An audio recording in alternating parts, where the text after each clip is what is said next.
সুশান্ত ঘোষের বাড়ির পাশে জলাশয় তল্লাশি, কাউন্সিলরের বাড়ির পাশে জলাশয় তল্লাশি, ডুবুরি নামিয়ে তল্লাশি পুলিশের। কিসের খোঁজে তল্লাশি জলাশয়? কথা বলবো কমলাক্ষ ভট্টাচার্য এই মুহূর্তে আমাদের সঙ্গে রয়েছেন, আমাদের প্রতিনিধি সরাসরি। কমলাক্ষ, কিসের খোঁজে ডুবুরি নামিয়ে তল্লাশি চালানো হচ্ছে?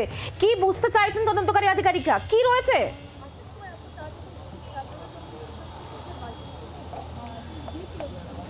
দেখো, যুবরাজ সিংকে জিজ্ঞাসাবাদ করে পুলিশের কাছে যে সূত্র উঠে এসেছে, যে তথ্য উঠে এসেছে, যে আগ্নেয়াস্ত্র দুটি ছিল।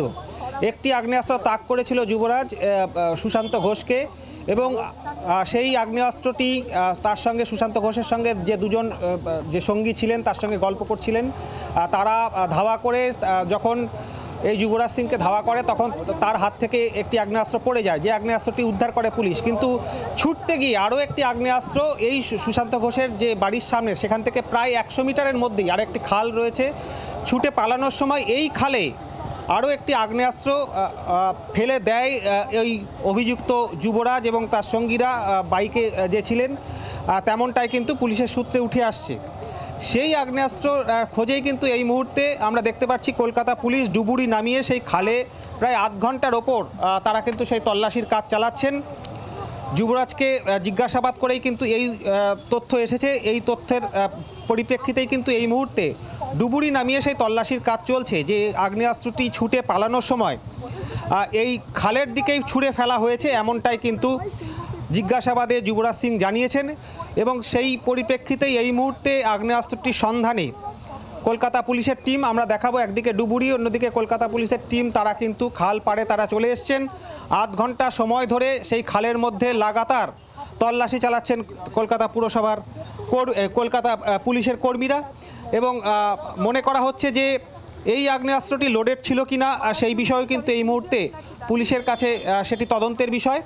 সেদিন ঘটনাস্থলে সন্ধেবেলা যখন সুশান্ত ঘোষ বসেছিলেন তার দুই সঙ্গীর সঙ্গে, সেই সময় প্রথম যে মোটর বাইক সিসিটিভিতে যে ছবি আমরা স্পষ্টতই দেখতে পেয়েছি, তাকে তাক করে একটি আগ্নেয়াস্ত্র দিয়ে, যে আগ্নেয়াস্ত্রটি তিনবার ট্রিগার চাপার পরেও আগ্নেয়াস্ত্রটি লক থাকায় বরাত জোরে প্রাণে বেঁচে যান সুশান্ত ঘোষ। সেই সময় তার সঙ্গে থাকা এক সঙ্গী ছুটে সেই যুবরাজকে ধরার চেষ্টা করেন এবং তাকে একটি ধাক্কা মারেন। সেই ধাক্কার জেরে ম্যাগজিন সমেত একটি আগ্নেয়াস্ত্র মাটিতে পড়ে যায়, যে আগ্নেয়াস্ত্রটির ইতিমধ্যেই পুলিশ উদ্ধার করতে পেরেছে। এবং সেই ছুটে পালানোর সময় আরও একটি আগ্নেয়াস্ত্র পুলিশের সূত্রে যেটা উঠে আসছে, সে এই জঙ্গলের দিকে খাল পাড়ে ছুঁড়ে ফেলেছে, এমনটাই কিন্তু মনে করা হচ্ছে। সেই কারণেই, সেই সূত্রেই, সেই তথ্য পেয়েই পুলিশের এই মুহূর্তে কার্যত চিরুনি তল্লাশি চলছে ঘটনাস্থল থেকে 100 মিটারের মধ্যে এই খাল পাড়ে। একদমই সেই ছবি আমরা দেখাচ্ছি, দেখতে পাচ্ছেন যে খালে যুবরাজ একটি আগ্নেয়াস্ত্র ফেলে দেয়, জেরা সেটি জানিয়েছে। এবং তারপরে কিন্তু কলকাতা পুলিশের তরফ থেকে ডুবুরি নামিয়ে খালে আধ ঘন্টারও বেশি সময় ধরে এই তল্লাশি পর্ব চালানো হচ্ছে। যে ছবি এই মুহূর্তে দেখতে পাচ্ছেন, সুশান্ত ঘোষ কাউন্সিলর, তার ওপর যে হামলা হয় তারপরে পুলিশি তদন্তে একাধিক তথ্য সামনে আসে। যুবরাজ সিং, তাকে জেরায় ইতিমধ্যে জানা গিয়েছে যে দুটি আগ্নেয়াস্ত্র ছিল, একটি সে এই খালেই ফেলে দেয়। এবং তা জানার পরই কিন্তু কলকাতা পুলিশের তরফ থেকে এই পদক্ষেপ, খালে ডুবুরি নামিয়ে এই মুহূর্তে আগ্নেয়াস্ত্রে তল্লাশি চলছে।